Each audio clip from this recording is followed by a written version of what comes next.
Ya Nana, apa kabar di hari ini? Kabar baik, luar biasa. Yes, yes, yes. Oke punya. Nah, kita jumpa di hari ini bersama Ibu Guru. Kita sebelumnya di hari ini akan mendengarkan cerita kebenaran firman Tuhan. Tapi sebelum kita dengarkan cerita firman Tuhan, semua ambil sikap doa, kunci tangan, tutup mata, kita berdoa.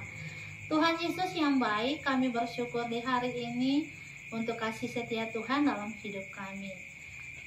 Saat ini Tuhan, kami akan mendengarkan firman-Mu. Berikan kami telinga seorang murid, hati yang seorang hamba yang mau taat akan kebenaran firman-Mu. Haleluya. Amin. Nah, jadi cerita firman Tuhan Ibu di pagi hari ini tentang kura-kura yang sombong. Nah, tentang apa? Kura-kura yang sombong. Di sebuah hutan tinggallah semua jenis binatang. Yang termasuknya di dalamnya ada si kura-kura. Siapa yang di sini sudah pernah lihat kura-kura?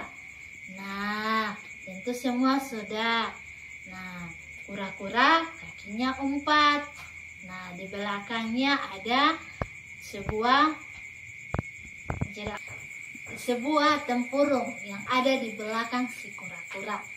Nah, si kura-kura ini dia merasa bosan.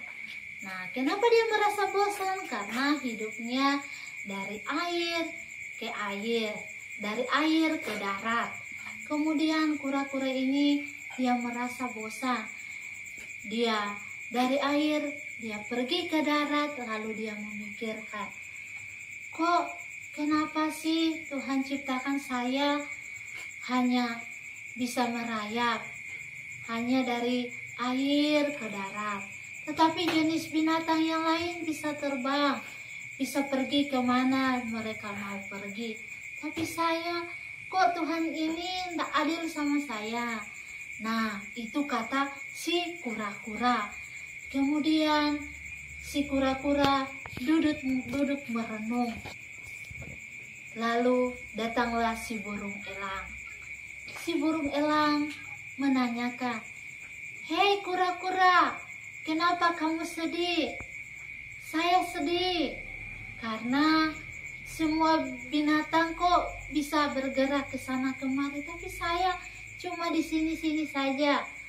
Si elang bilang, "Jangan kamu sedih si kura-kura, karena kita semua diciptakan, semua sudah ada manfaatnya." Nah, si kura-kura bilang, "Bisa tidak saya terbang?"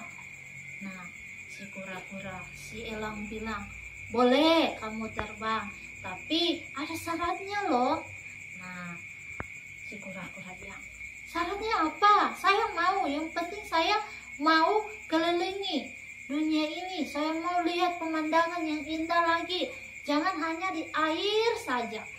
Nah, kemudian si elang bilang, "Syaratnya kamu harus berpegang kuat pada ranting yang saya akan kasih dengan digigit supaya kamu tidak akan jatuh." Nah, si kura-kura ini sambil dia senang, dia katakan, "Hore, hore, saya mau terbang. Saya mau lihat pemandangan yang begitu indah." Kemudian si kura-kura pergi bersama elang. Mereka terbang ke sana semakin tinggi. Nah, si kura-kura ini tanpa dia sadar, karena ada persyaratan yang tadi diberikan oleh elang. Nah, dia tidak sadari, dia teriak, "Hore, saya sudah bisa terbang." Ternyata si kura-kura karena tadi dia memegang dengan mulutnya, dia terlepas dari mulutnya, akhirnya si kura-kura jatuh. Nah, anak-anak, begitu juga dengan kehidupan kita.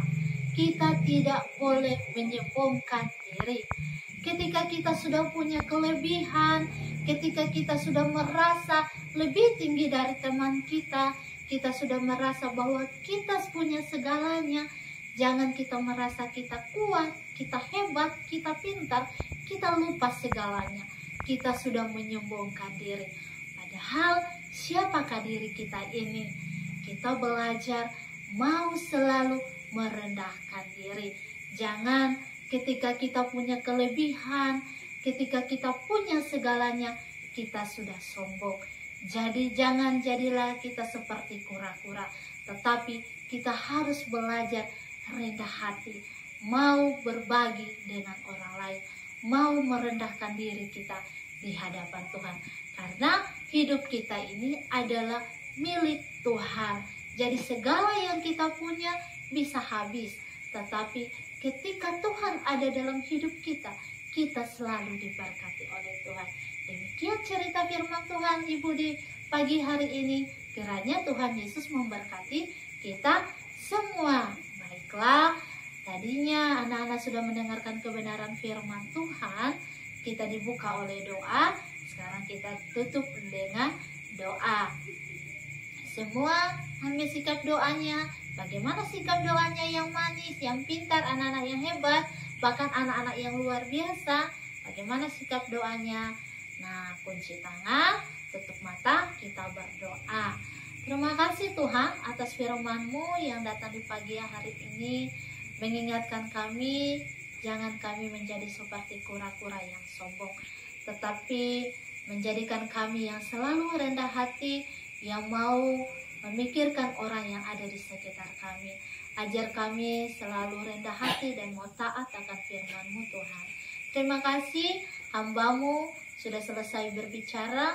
Biarlah firman Tuhan yang hamba sampaikan itu bisa menjadi pedoman bagi hidup anak-anak kami, sehingga anak-anak kami bisa menjadi berkat dimanapun mereka pergi dan berada, menjadi anak-anak yang taat kepada Tuhan. Terima kasih Tuhan, haleluya, amin.